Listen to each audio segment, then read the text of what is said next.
Hello YouTube, Gandalf here. It's been 300 and 367 days, so just a little bit over a year playing Infinite Magicraid. And what I thought I would do today is provide an honest review, you know, impression, reflection of how the game has been for the past year for me. And hopefully coming out of this video, for those of you who's been following me, I've been playing the game a little bit, you can then look at, where you could potentially be a year from now. And if you're new to the channel or came across this video wondering if you want to play Infinite Magic Raid or not, um, I'll give you my honest feedback about the game. Really answer some probably the key questions many players are wondering about as they get into a new gacha game. Is this going to be free to be friendly? Or is it more of a, pay to play whale game? What is the PvE content like? How frequently do we get updates? What is the sense of progression in this game? What is the PvP content like? What's the meta? Is it balanced? Does it change a lot or is it really stale? How much time does it take to really play this game? What's the community like? What's the dev like?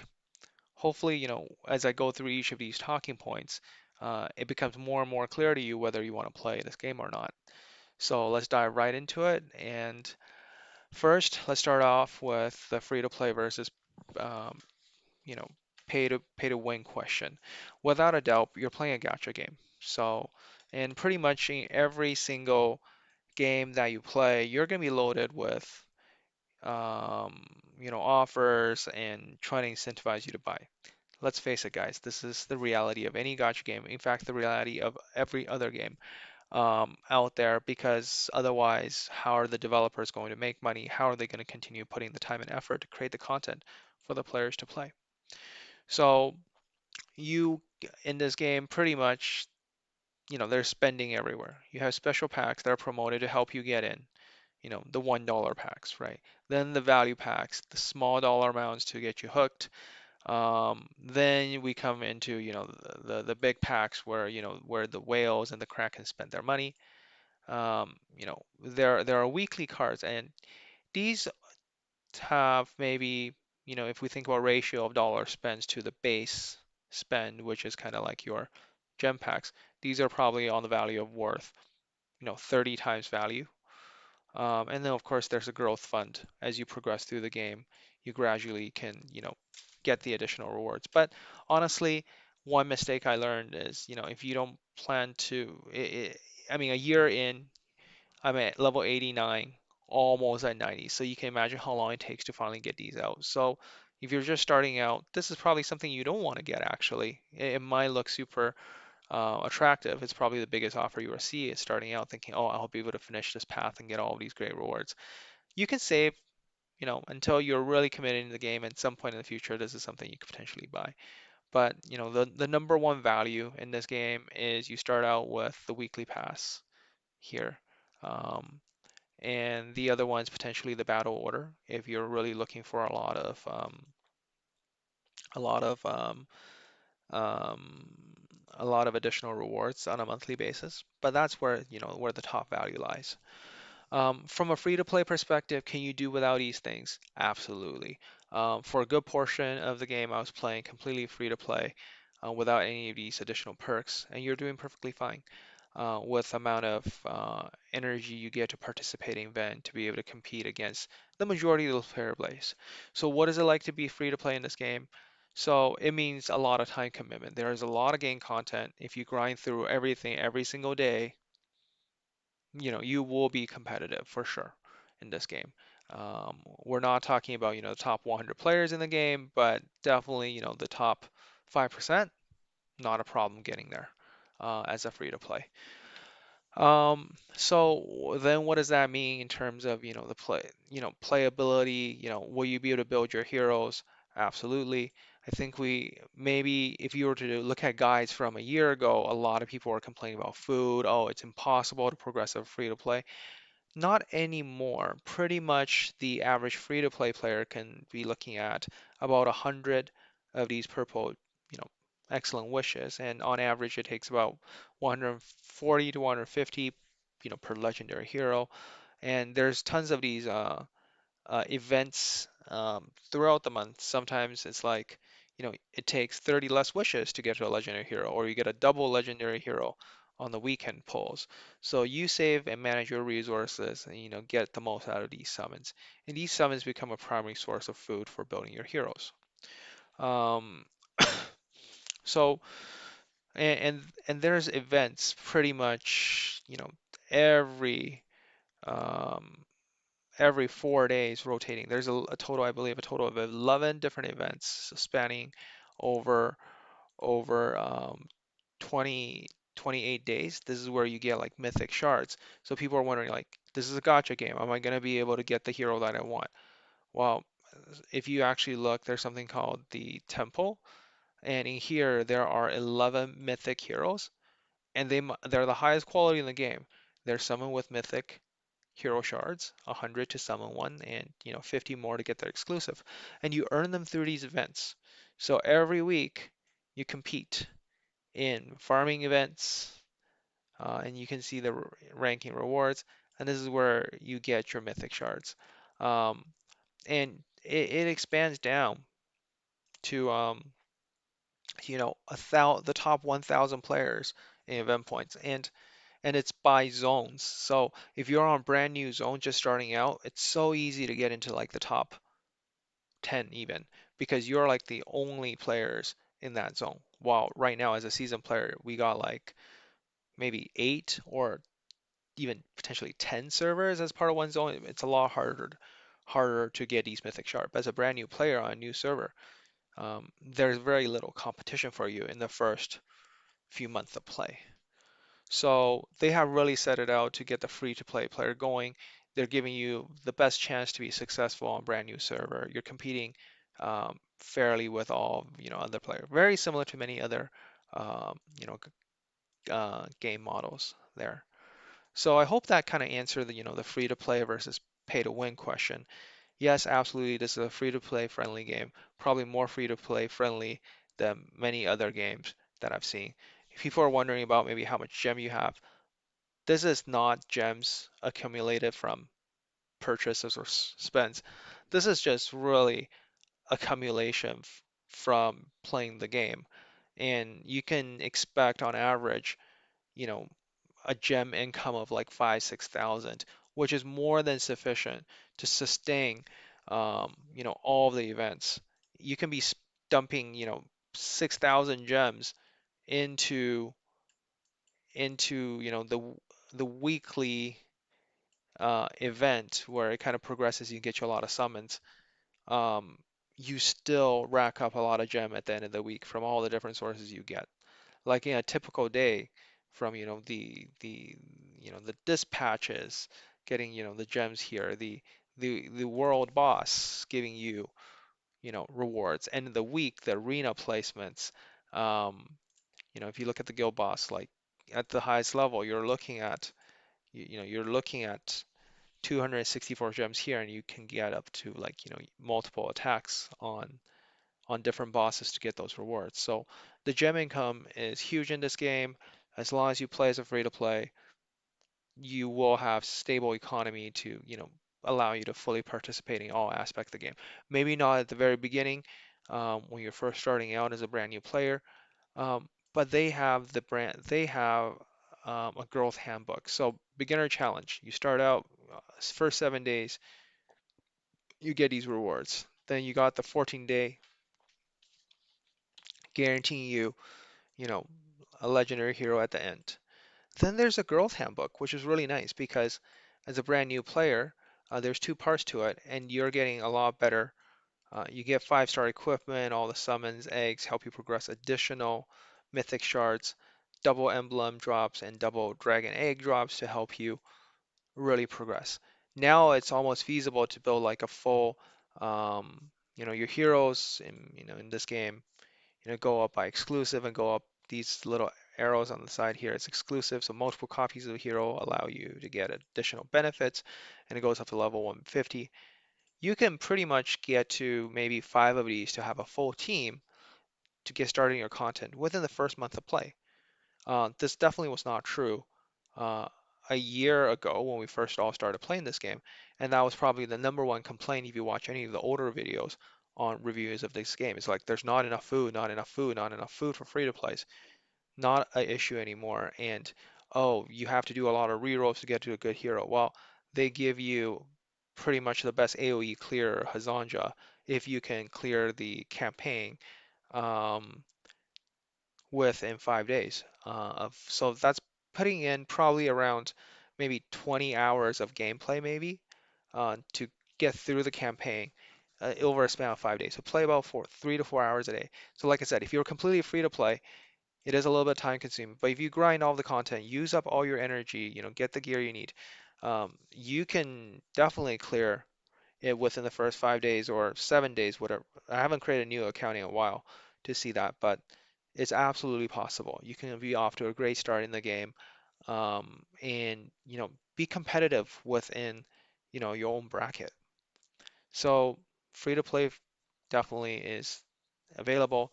Now, in terms of PvP content, when you get started with a game, you're faced with a campaign. So we go to Hell mode. This is what the new players are faced with, the past journey. You're faced with you're faced with the four different stages. You're going to be looking at Hell, and at the bottom, as you get stars on these stages, you earn up to your first 1440 uh, points towards all these rewards, but that's basically, I would say, the tutorial for the game. You get through this, and you will be able to, finish part of the campaign quest and go through and get all of these rewards. But that's really when you get started. Campaign is helping you clear, and hopefully you get that done within, the first 1 or 2 weeks of gameplay, depending on how much time you have. Then you start looking into your dungeons. Your Dwarven dungeons, where all your equipment artifacts come from, they go up to a ridiculously high stage, and that's by design. It gives everyone something different to work towards. As the average free-to-play player, you should feel pretty good once you get past stage 30. And if you're a big kraken out there, I don't know if anybody even cleared stage 40 yet for some of these dungeons. So don't feel bad. And there is no upper limit to how much you can spend, the way that the devs have set this up.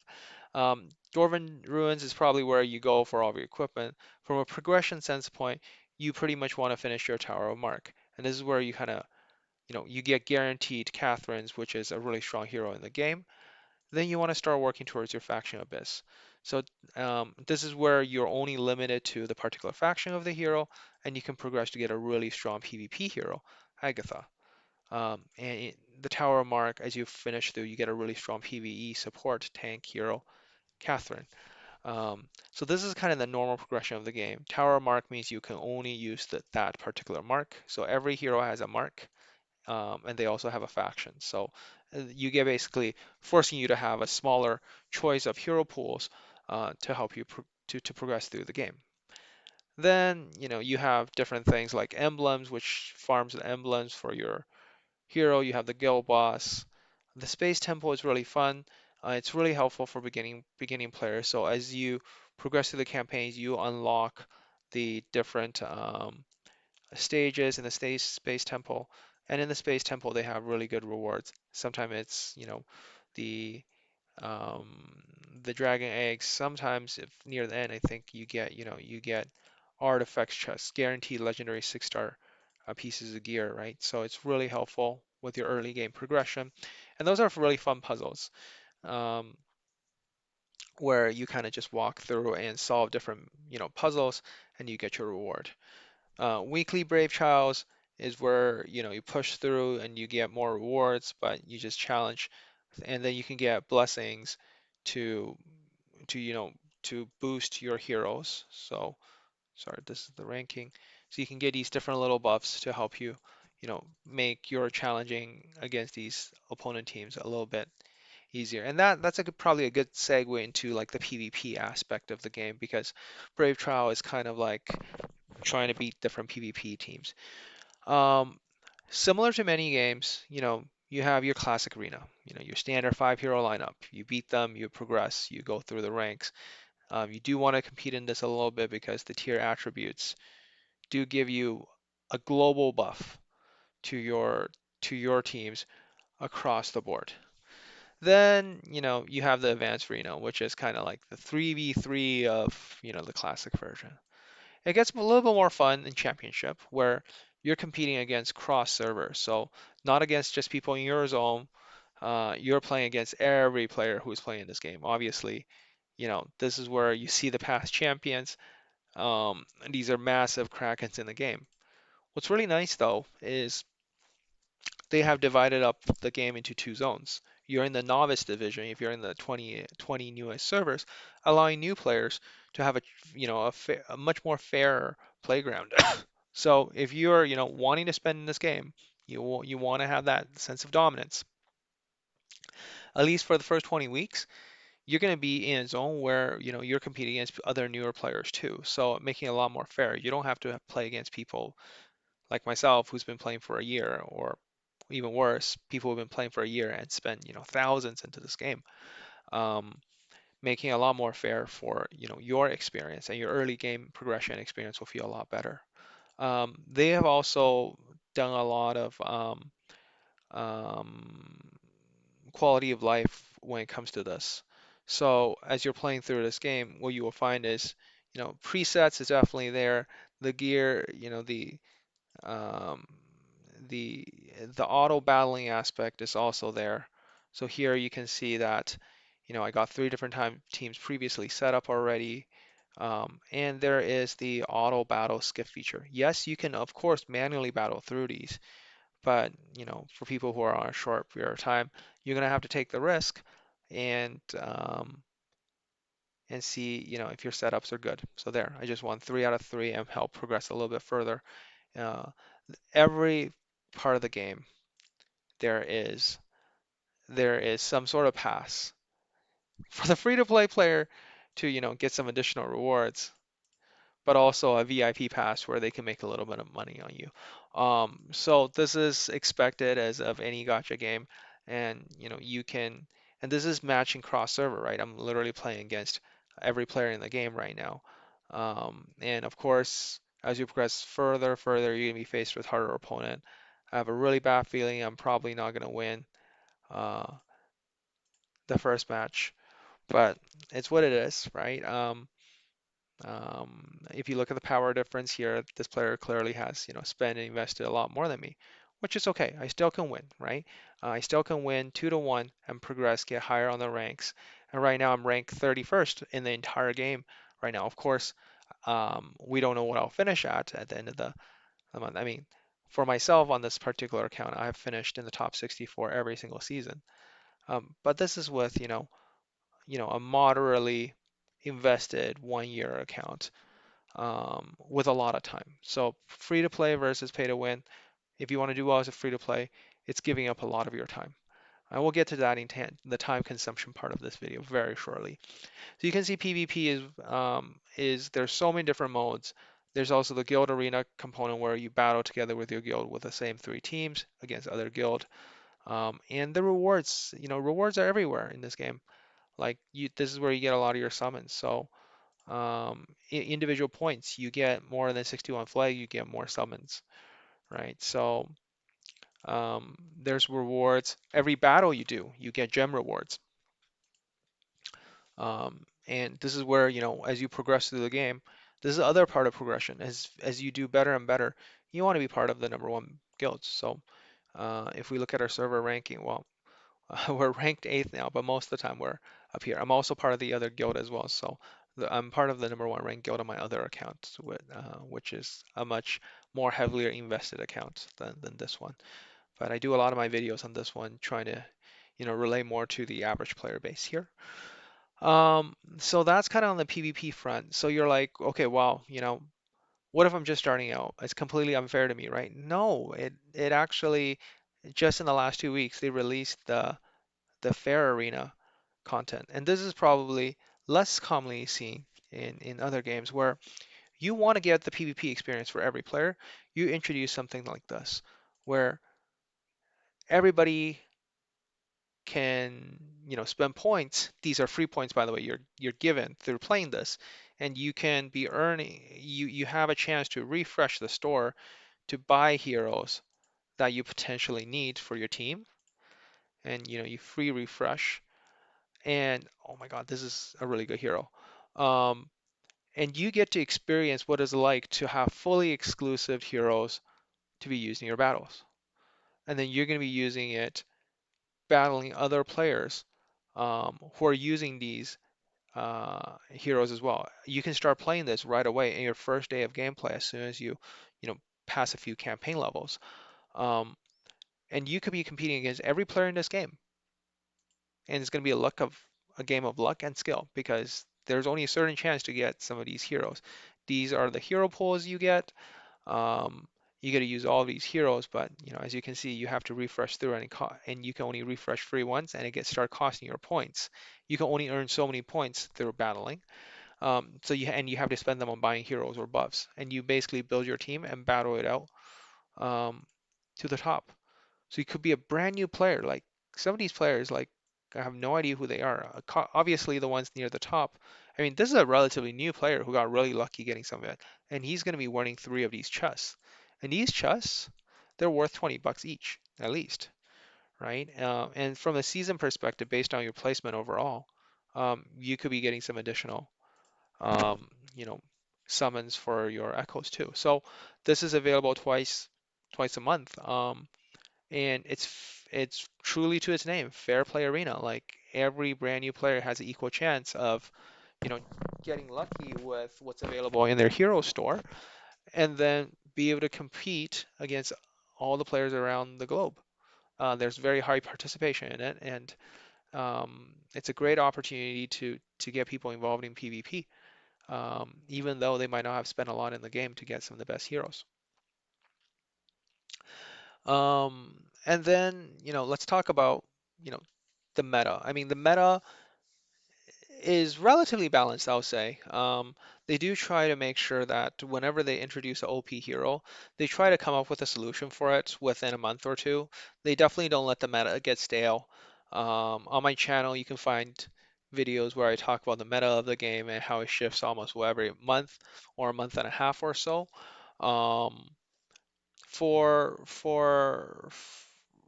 people who enjoy PvP, you definitely don't want too stay of a meta, but maybe a meta that changes too quickly does disincentivize you from spending because you could be investing in, this limited hero that just came by, and it won't be the most OP thing in 2 to 3 months. Is that true? Not really. The OP heroes are still OP heroes. The spenders will always have more advantage than the non-spenders, especially on some of these limited heroes. It's funny to talk about limited heroes in this game. Is it used to feel like limited heroes are what breaks the game, and it's like, oh, it comes on Christmas, you get a hero, and no, these limited heroes, after a year into the gameplay, I think the devs realized that limited heroes are a relatively bad design, because you're always going to have new players coming into the game. So don't worry if you see these really strong OP heroes.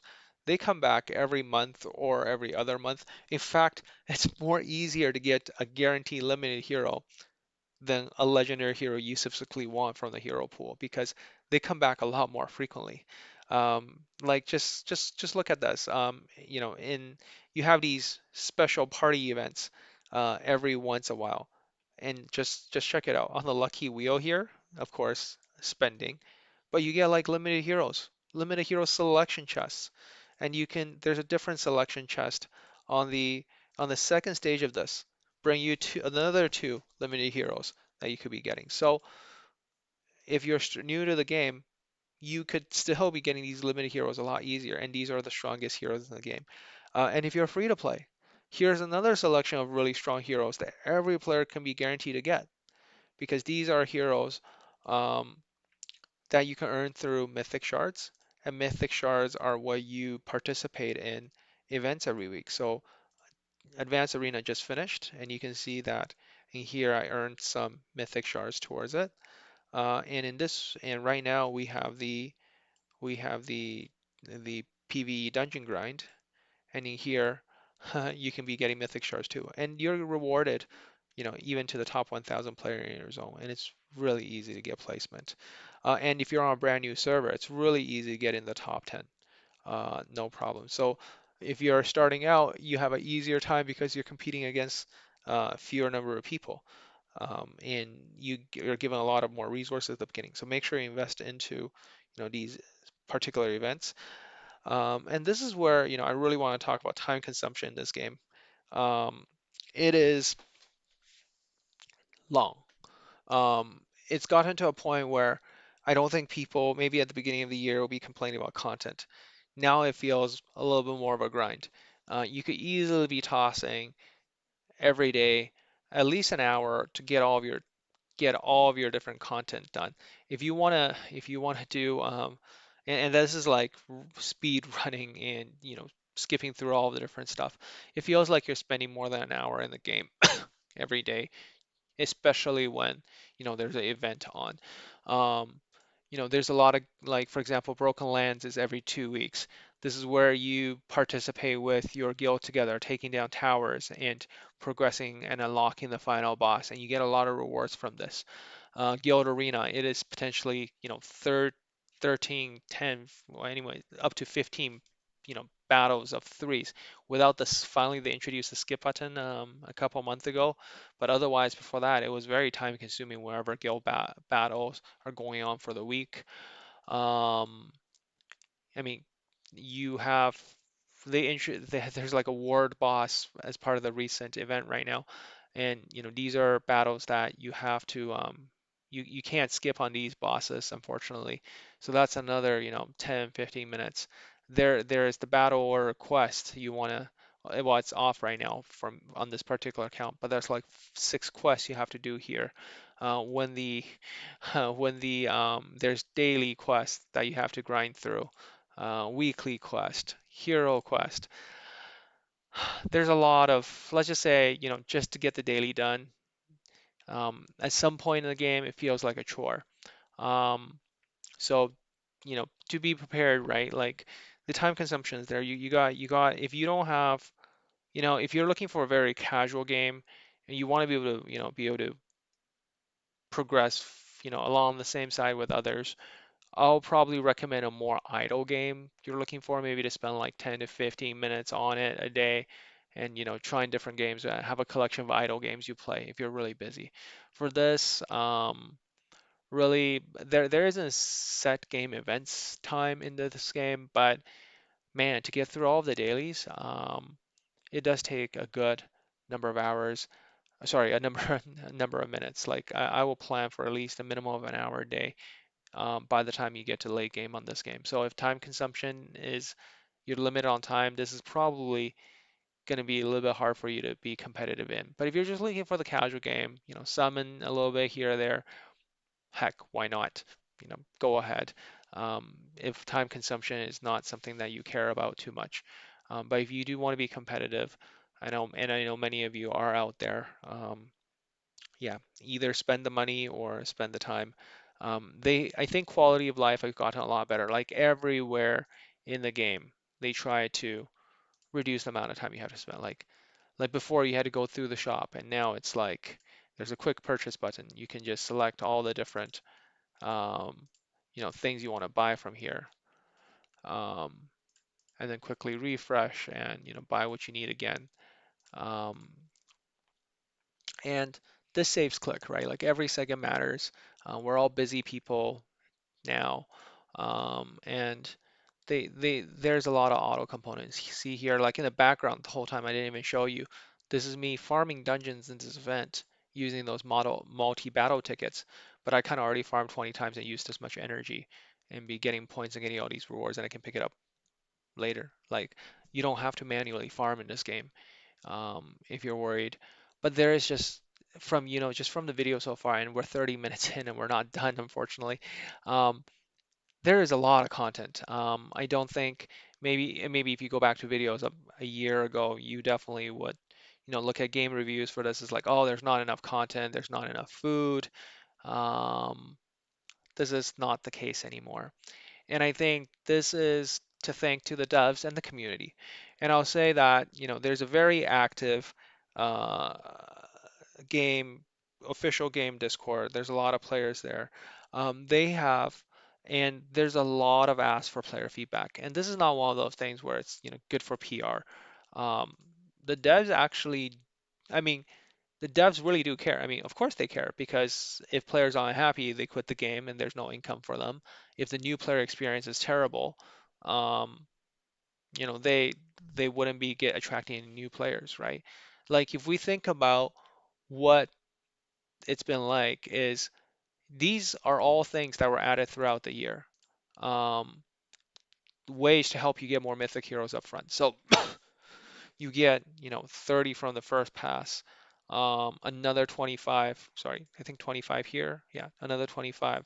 Then here you got another 50 more. And even playing 1 year, I still haven't finished because I need to get 270 stages done, and it's really hard to push Faction Abyss. Like that's really end game content.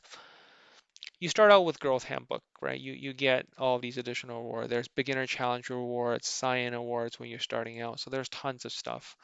Um, the new player experience, like the world chat used to be terrible. Like all you see is ads. Now it's actually quite alive. People talking to one another, sharing, getting anyone else unlucky, talking about the epics recently they just pulled, what are good heroes. As content creators sometimes even lurk around and talk to different. But then from the time, see here, you get spammers, people trying to scam people with these kind of things, which is true in every game, right? That has a chat system. You see that. But for the most part, the world chat is full of real people and they're discussing about the game. And guilds used to rely a lot more on Discord to communicate, and I think the chat system recent revamp has gotten a lot better. Um, and the devs provide a lot of even rewards for people who provide feedback to the game. There's like a suggestion box, and the to put in your suggestion, the community votes on it, and things get implemented. People were complaining about how much time the broken land took. Now I mean the skip button's implemented less than a month after after it's rolled out, and they're constantly improving upon the content they roll out. Not everything is polished upon first rollout, but Fair Play Arena, this is probably the first rollout where they don't probably have to tweak the rewards. They really make sure the rewards are sufficient because there's always feedback about not enough rewards for the time player put into it. So I feel like we're almost getting to a point where there's too much content, and there's nothing wrong with too much content. It just means, the players who have more time will be able to progress further than people who don't have as much time. And maybe it's, time to talk about what are the events and things you should focus on in this game if you do not have enough time to play all of it, right? So that's kind of with the community overall. I think in this game there isn't much toxicity. Some of the best guilds have wonderful communities, like the one I'm in right now. It has over 300 people in Discord, sharing, the best ways to progress in this game. It's just a lot of friendly banter as well. And we're a competitive bunch, so the community is great. The devs listen. Whenever they screw things up, which do happen from time to time. The rewards from when they make a mistake is pretty decent. Like you're looking at like anywhere between 500 to 1,000 gems whenever we get glitches in the game. And they're very good with providing weekly updates, their weekly patches. They even gotten better with providing us roadmaps on what they're planning to release over the next little while. Um, and oh yeah, gift codes. People are talking about gift codes in chat right now. And yes, there's gift codes every every month almost, to pick up like 10 summons or 1,000 gems. So yeah, it's a free to play. Back to that note is as long as you play the game, there's plenty of resources for you to enjoy all aspects of it.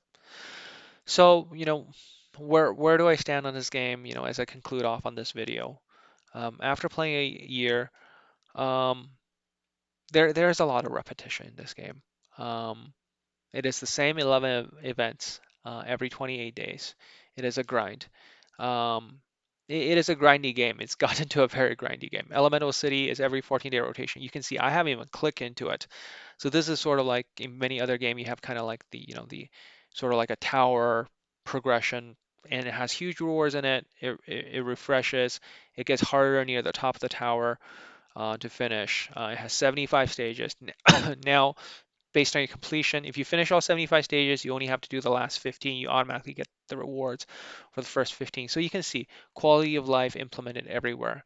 When it was first rolled out, we had to battle through 75 stages every 2 weeks if you want to get all the rewards, which was very painful. Um, Now it's a lot better. I mean, I can show it to you very quickly. The moment you go in, you see that I all of a sudden get all of these rewards for automatically clearing my first 40 stages. Immediately, I'm sent to hard mode, and in here you can even put in a hero to assist other players, and you can be borrowing one of your guildmates' heroes up to I think 10 times in total, but two per difficulty stage. Um, and it's really challenging. Don't expect to play this as a brand new player. You can maybe get to around to stage 45, which is plenty of rewards, right? If we look at the um, rewards system, so you still get lots of rewards even up to stage 45, 46. You're getting scrolls, legendary scrolls for scaling up your heroes. Um, but darn, is it time consuming, right? If we think about PvE progression, like you're looking at, faction, again, faction. So one, two, three, four key places marking PvE progression in this game. And then PvP, you have like 4 or 5 different modes. So that's a lot of stuff. So yeah, if you're looking for a game to play, and this is a game you will main, like you will have to play this full time and probably have to give up the other games you're playing um, because how time consuming this is. Um, so if you're looking for a main game, this is definitely a good one to take up your time. There's a good community. There's a lot of sense of progression. It's free to play friendly, so if you're on a budget, this is not a very expensive game for you to progress and do really well in if you enjoy doing that. Um, you know, I think, after a year of playing this, they have made so many improvements to the game. It really shows the devs care, which is not something you find in a lot of games actually. The monetization definitely is there. Don't get me wrong. Like when you look at this, like even the latest party, like they even putting these additional good deals normally outside, like easily $250 USD right there, um, to grab some stuff. I mean, monetization is everywhere, right? Like when you don't finish, they're selling you these passes. You're short on time. Hey, look, here's another 500, points on this progression, and you get some of these additional rewards. Um, Fortunately, there aren't too many currencies, so it doesn't confuse you with the different shops. It, but from a spending wise, there's never a upper limit for gacha games, so spend with caution in any gacha game you play. So I think that kind of, sums it up. Um, it's a it's a very fun game, good for free to play. There's a lot of PvE content giving you the sense of progression. There are a lot of updates. You get one brand new hero every month. They'll be introduced into the game. Some of the best heroes in the game are not luck based. You can get them through the temple. You can get it through the Elemental City. Some of the So you can see here, um, one of the best PvP heroes, one of the best PvE heroes. I haven't unlocked her yet, but I heard she's also really good too. Um, so yeah, like some of the best heroes in the game are not locked behind the wallet, which is great to hear from many people. So I think I'll really put the end to the video here. Um, so if you're brand new to the game, and if you're planning to think about getting into this game, I'll leave you with one final note. On my channel, there is a lot of guides to help explain the different aspects of the game, provide the guides, provide the discussions on mechanics. There's a lot of playthrough videos. So if you want to get into Magic Raid, Um, it's a great game, and if you're looking for, tips and guides on how to master the game and how to progress really well and progress efficiently, my channel is where you want to be. Go into the library, go into my channel, check the playlists. Um, that's where you're going to be able to get a head start against other players as you're starting out. So Gandalf out, hoping to be your guide on your Infinite Magic Grade journey. Take care of wherever you're at.